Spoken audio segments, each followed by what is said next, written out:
اعوذ باللہ من الشیطان الرجیم بسم اللہ الرحمن الرحیم ولا تأکلوا اموالکم بینکم بالباطل وتدلوا بها إلى الحکام لتأکلوا فریقا من اموال الناس بالاسم وانتم تعلمون یسألونک عن الأہلہ قل هي مواقيت للناس والحج وليس البر بأن تأتوا البيوت من ظهورها ولكن البر من اتقى وأتوا البيوت من أبوابها واتقوا الله لعلكم تفلحون وقاتلوا في سبيل الله الذين يقاتلونكم ولا تعتدوا ان اللہ لا يحب المعتدین صدق اللہ مولانا العلی العظیم وبلغنا نبیہ ورسولہ الکریم۔ اور آپس میں ایک دوسرے کے مال باطل طریقوں سے نہ کھاؤ اور نہ ان کو حکام تک پہنچاؤ کہ تم لوگوں کے اموال میں سے ایک حصہ گناہ کے ساتھ کھا جاؤ اور تم جانتے ہو۔ آپ سے چاندوں کے متعلق سوال کرتے ہیں، آپ کہیے کہ یہ میقات ہیں لوگوں کے لیے اور حج کے لیے، اور نیکی یہ نہیں کہ تم اپنے گھروں کو ان کی پشتوں کی طرف سے آؤ، اور لیکن نیکی تو اس کی ہے کہ جو پرہیزگاری اختیار کرے، اور آؤ اپنے گھروں کو ان کے دروازوں سے ہی، اور اللہ سے ڈرو تاکہ تم فلاح پا جاؤ،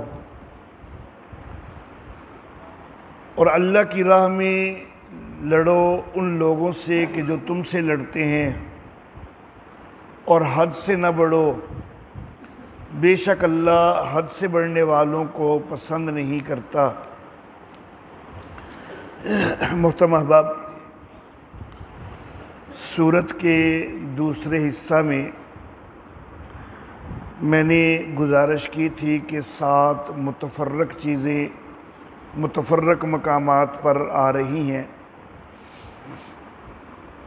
ان میں سے اس سے قبل 2 امور انتظامیہ کا بھی ذکر ہو چکا ہے، اور ایک امر مصلحہ کا بھی ذکر ہو چکا ہے۔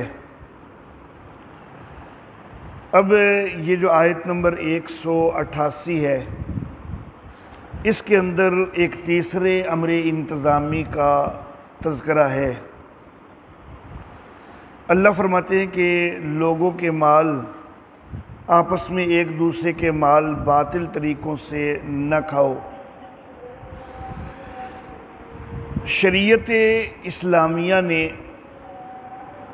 حلت اور حرمت کے حوالہ سے بڑی واضح تعلیمات دی ہیں اور بڑی جامع تعلیمات دی ہیں۔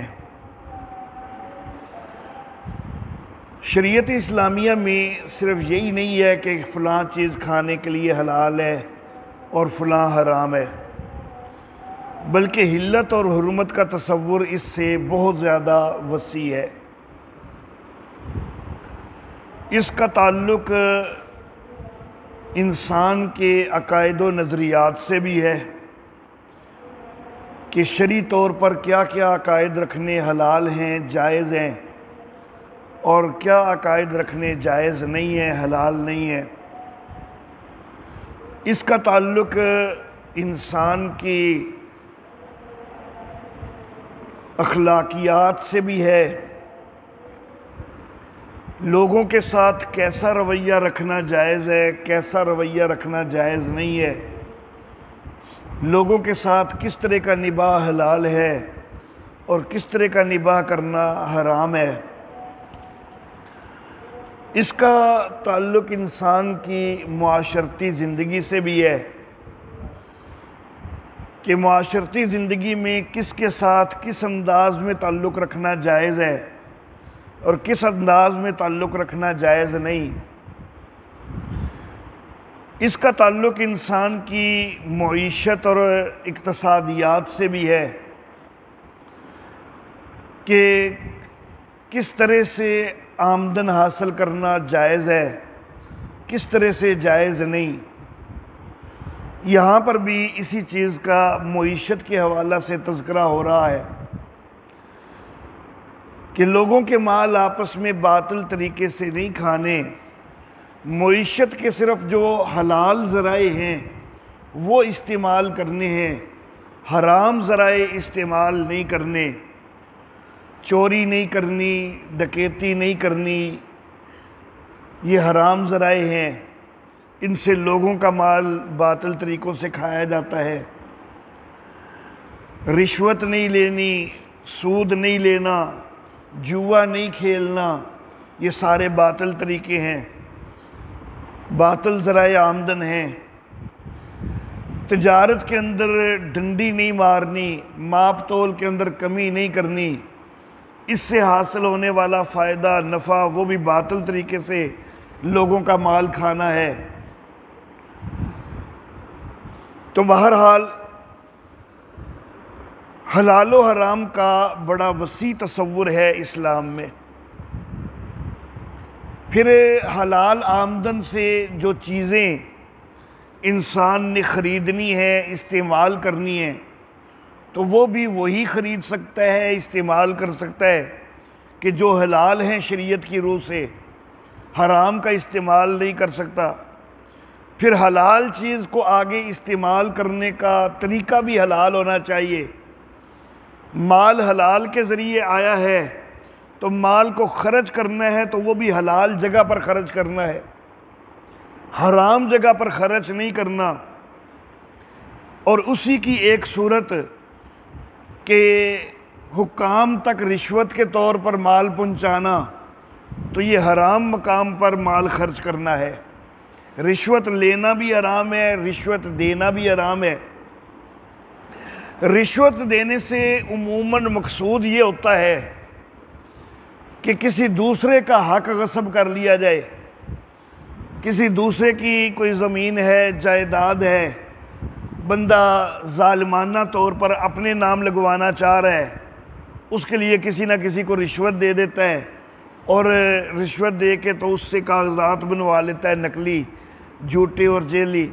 تو اس طرح کے سارے کام جو ہیں ان سے اللہ رب العزت نے منع فرما دیا کہ باطل طریقوں سے لوگوں کا مال نہیں کھانا اور مال کو حکام تک پہنچا کے اس کے ذریعے بھی لوگوں کے اموال میں سے نہیں کھانا۔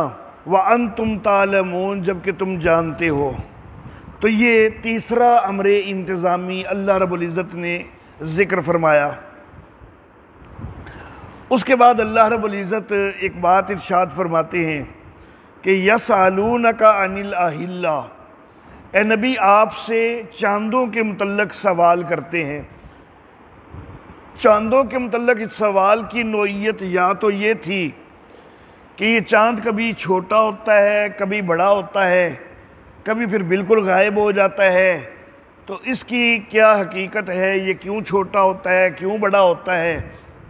یا تو سوال کی نوعیت اس طرح سے تھی، یا پھر پیچھے رمضان المبارک کا تذکرہ آیا ہے نا، اور رمضان المبارک کے اندر روزوں کا تذکرہ ہوا، تو سوال کی نوعیت یہ ہوئی کہ یہ رمضان کا چاند نظر آنے پر ہی روزے کیوں رکھنے ہیں، کسی اور موقع پر کیوں نہیں رکھے جا سکتے، یہ رمضان ہی کی کیا تخصیص ہے۔ دیگر عبادات کے لیے بھی جو اوقات مقرر ہیں، عید الفطر جو ہے وہ شوال کے لیے چاند نظر آنے پر متعین ہے، عید الاضحیٰ عید ذی الحج کا چاند نظر آنے کے 10 دن بعد جو ہے وہ متعین ہے، حج ذی الحج کے چاند نظر آنے پر متعین ہے۔ تو یہ سارے جو ہے مختلف اوقات کے اندر کیوں متعین ہیں، یہ ان اوقات سے ہٹ کے کیوں نہیں ہو سکتے۔ تو اللہ رب العزت نے فرمایا کہ اے نبی آپ کہیے ہی مواقیت للناس والحج، چاند کے چھوٹے بڑے ہونے سے تمہیں کوئی غرض کہ یہ کیوں ہوتا ہے اس سے نہیں ہونی چاہیے، بلکہ تمہیں اس سے غرض ہونی چاہیے کہ اس کا فائدہ کیا ہے۔ تو فائدہ یہ ہے کہ اس سے تمہیں ایک کیلنڈر مل جاتا ہے، تمہاری تاریخوں کا تعین ہو جاتا ہے، اور تم اس سے حساب کتاب رکھ سکتے ہو، واقعات کی ترتیب جو ہے اس سے بنا سکتے ہو، فلاں واقعہ کب ہوا، فلاں واقعہ کب ہوا، اس کی تاریخ مرتب کر سکتے ہو۔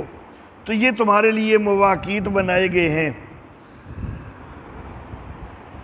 اور سوال کی نوعیت اگر یہ ہو کہ یہ رمضان میں ہی روزے کیوں، تو جواب یہ کہ بھائی اللہ کی میقات ہیں، اللہ نے جو اوقات مقرر کیے ہیں تو بس اللہ کا مقرر کردہ ہے تو پھر اسی پر عمل کرنا چاہیے۔ جب اللہ کے اوپر ایمان لائے ہو تو پھر اللہ کی ہر بات ماننی ہے نا، تو جب اللہ نے حکم دیا ہے پھر اسی مہینے میں جو ہے تم نے روزے رکھنے ہیں، جب اللہ نے حکم دیا ہے اسی مہینے میں حج کرنا ہے۔ تو یہ جو تم سوال پوچھ رہے ہو نا کہ جی روزے رمضان میں ہی کیوں رکھنے ہیں، تو یہ تو کوئی اسی طرح کا سوال ہے کہ جیسے کوئی پوچھنے لگ جائے کہ بھائی گھروں کے اندر دروازے سے ہی کیوں آنا ہے، ہم دروازے کی بجائے کوئی دیوار پھلانگ کے کیوں نہیں آ سکتے۔ تو اس طرح کے سوالات کرنے کی ضرورت کوئی نہیں۔ جب اللہ نے میقات تمہارے لیے مقرر کیے ہیں تو بس ایمان لاؤ اور ان کے مطابق عمل کرو۔ عرب لوگوں کے اندر ایک عجیب خرابی یہ بھی پائی جاتی تھی کہ وہ عجیب و غریب رسومات اور خرافات کا شکار تھے۔ حج ایک متبرک جو ہے عمل سمجھا جاتا تھا، لیکن اس متبرک عمل کو بھی کئی انداز میں انہوں نے بگاڑ دیا ہوا تھا، یہاں تک کہ ننگے حج کرنا شروع کر دیا ہوا تھا۔ کہنا ان کا یہ تھا کہ ان کپڑوں کے اندر جو سارا سال ہم نے کپڑے استعمال کیے ہیں ان کے اندر تو ہم نے اتنے گناہ کیے ہوتے ہیں، تو ان گناہوں والے کپڑوں کے ساتھ ہی ہم حج کریں۔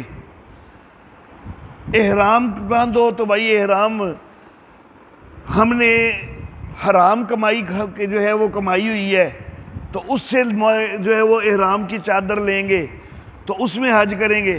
تو وہ اس طرح کی چیزیں وہ اپنے ذہنوں میں بٹھا کے وہ کہتے کہ جی ننگے حج کرنا چاہیے، حالانکہ ظاہر بات ہے کہ یہ بہت زیادہ بڑی قباحت تھی ننگے حج کرنا، لیکن انہوں نے اس کو اختیار کر لیا اور احرام کو چھوڑ دیا، لباس کو چھوڑ دیا۔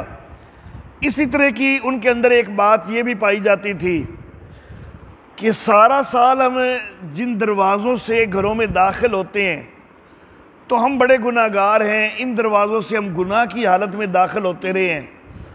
اب آج کل تو ہم حج کر رہے ہیں، تو جب ہم حج کر رہے ہیں تو آج کل تو ہم بڑے نیک بنے ہوئے ہیں، اللہ کے ولی بنے ہوئے ہیں، تو پھر ہمیں بڑی احتیاط کرنی چاہیے۔ تو جن دروازوں میں ہم گناہ کی حالت میں گزرتے رہے ہیں تو آج کل تو پھر ہمیں ان دروازوں سے نہیں گزرنا چاہیے۔ تو حج کے دنوں میں اگر کسی کو گھر جانا پڑے تو پھر اس کو دیوار پھلانگ کے جانا چاہیے، گناہ آلود دروازے سے نہیں جانا چاہیے۔ تو یہ اس طرح کی خرافات ان کے اندر موجود تھیں۔ اللہ فرماتے ہیں تم نے اس کو نیکی سمجھ رکھا ہے کہ گھروں کو ان کی پشتوں کی طرف سے آؤ، یہ کوئی نیکی نہیں ہے۔ یہ نیکی نہیں ہے کہ تم گھروں کو ان کی پشتوں سے آؤ، اور لیکن نیکی تو اس کی ہے کہ جو تقوی اختیار کرے۔ تو تمہیں تقوی اختیار کرنا چاہیے، یہ خرافات جو ہیں یہ چھوڑنی چاہیے۔ باقی جو گھروں میں آنا ہے تو وَأْتُوا الْبُيُوتَ مِنْ أَبْوَابِهَا، گھروں کو ان کے دروازوں سے ہی آؤ۔ بے شک حج کے دن ہے تب بھی دروازوں سے ہی آنا ہے، دوسرے دن ہے تب بھی دروازوں سے ہی آنا ہے۔ وَاتَّقُوا اللَّهَ، اور اللہ سے ڈرو، لَعَلَّكُمْ تُفْلِحُونَ، تاکہ تم فلاح پا جاؤ۔ وَقَاتِلُوا فِي سَبِيلِ اللَّهِ، اور اللہ کی راہ میں لڑو۔ الَّذِينَ يُقَاتِلُونَكُمْ، ان سے کہ جو تم سے لڑتے ہیں۔ وَلَا تَعْتَدُوا، اور حد سے نہ بڑھو۔ إِنَّ اللَّهَ لَا يُحِبُّ الْمُعْتَدِينَ، بے شک اللہ حد سے بڑھنے والوں کو پسند نہیں کرتا۔ سورہ مبارکہ کے اس دوسرے حصے میں نے جو 7 چیزیں عرض کی تھی ان میں سے سب سے جو مرکزی حیثیت کی حامل چیز ہے وہ ہے جہاد اور قتال۔ اور میں نے عرض کیا تھا کہ سورت کے اس دوسرے حصے میں 6 مقامات پر جہاد کا تذکرہ آئے گا۔ ان میں سے یہ پہلا مقام ہے کہ جہاں جہاد کے متعلق آیات آئی ہیں، جہاد کا تذکرہ آیا ہے۔ نبی اکرم صلی اللہ علیہ وآلہ وسلم کا جو مکی دور ہے بڑا ہی اذیتوں اور تکلیفوں سے بھرا ہوا دور ہے۔ مشرکین نے بڑی بڑی اذیتیں دی ہیں صحابہ کرام کو بھی، نبی اکرم صلی اللہ علیہ وآلہ وسلم کو بھی، لیکن اللہ رب العزت کی طرف سے ابھی ہاتھ روکے رکھنے کا ہی حکم تھا۔ مدینہ کے اندر جس وقت باقاعدہ ایک ریاست کا قیام بھی ہو گیا اور افرادی قوت وغیرہ کے لحاظ سے بھی اب فوج بنانا بھی ممکن ہو گیا، تو اب اللہ رب العزت نے جہاد کی بھی اجازت دے دی۔ تو جہاد کی اجازت دیتے ہوئے اللہ رب العزت نے یہاں پر یہ فرمایا ہے کہ اللہ کی راہ میں لڑو، لیکن ساتھ یہ کہا کہ الذین یقاتلونکم، لڑنا ان سے ہے کہ جو تم سے لڑیں، یعنی خود سے پہل نہیں کرنی، جو تم سے لڑے اس سے تم نے لڑنا ہے۔ دو چیزیں اس سے معلوم ہوئی، ایک یہ کہ خود سے پہل نہیں کرنی، دوسری یہ کہ جو لڑ رہے ہیں ان سے لڑنا ہے۔ جو اگر دشمن بھی ہیں لیکن وہ مقابلے میں نہیں آئے، لڑ نہیں رہے تمہارے ساتھ، ان سے تم نے نہیں لڑنا، ان کے گھروں پہ حملے نہیں کرنے۔ تو دو چیزیں یہاں پر دو ادب معلوم ہوئے۔ وَلَا تَعْتَدُوا، یہاں تیسری چیز بھی معلوم ہوئی کہ لڑائی کے اندر پھر حد سے بھی نہیں بڑھنا۔ جو تمہارے مقابلہ میں آ رہے ہیں ٹھیک ہے، ان سے تو قتال کرنا ہے، لیکن ان کے بیوی بچوں پہ جا کے حملے کرو، خواتین پر حملے کرو، ضعیفوں اور بوڑھوں پہ جا کے حملے کرو، ان کے کھیت اجاڑو، ان کے درخت خراب کرو، یہ کام نہیں ہونا چاہیے۔ ان میں سے کوئی ہلاک ہو جائے تو اس کا مسئلہ بناؤ، اس طرح کے کام نہیں ہونے چاہیے، یہ زیادتی والے کام نہیں ہونے چاہیے، زیادتی سے اجتناب کرو۔ تو دیکھیے شریعت اسلامیہ کتنی خوبصورت شریعت ہے کہ جنگ کے اندر بھی اللہ رب العزت زیادتی سے منع کر رہے ہیں، جنگ کے اندر بھی اللہ رب العزت آداب بتا رہے ہیں کہ تمہیں جو ہے وہ جنگ کی اجازت تو دی جا رہی ہے لیکن حد سے نہیں بڑھنا، زیادتی نہیں کرنا۔ ان اللہ لا یحب المعتدین، بے شک اللہ حد سے بڑھنے والوں کو پسند نہیں کرتے۔ تم تو امت مسلمہ ہو اور تم تو اللہ کی محبوب امت ہو، تو تمہیں کام وہ کرنے چاہیے کہ جن کو اللہ پسند کرے، جن سے اللہ راضی ہو۔ تو اللہ حد سے بڑھنے والوں کو پسند نہیں کرتے، تو اے امت مسلمہ کے لوگوں، بے شک جنگ کی بھی کیفیت ہو، تم نے حد سے نہیں بڑھنا، زیادتی نہیں کرنی۔ وآخر دعوانا الحمدللہ رب العالمین۔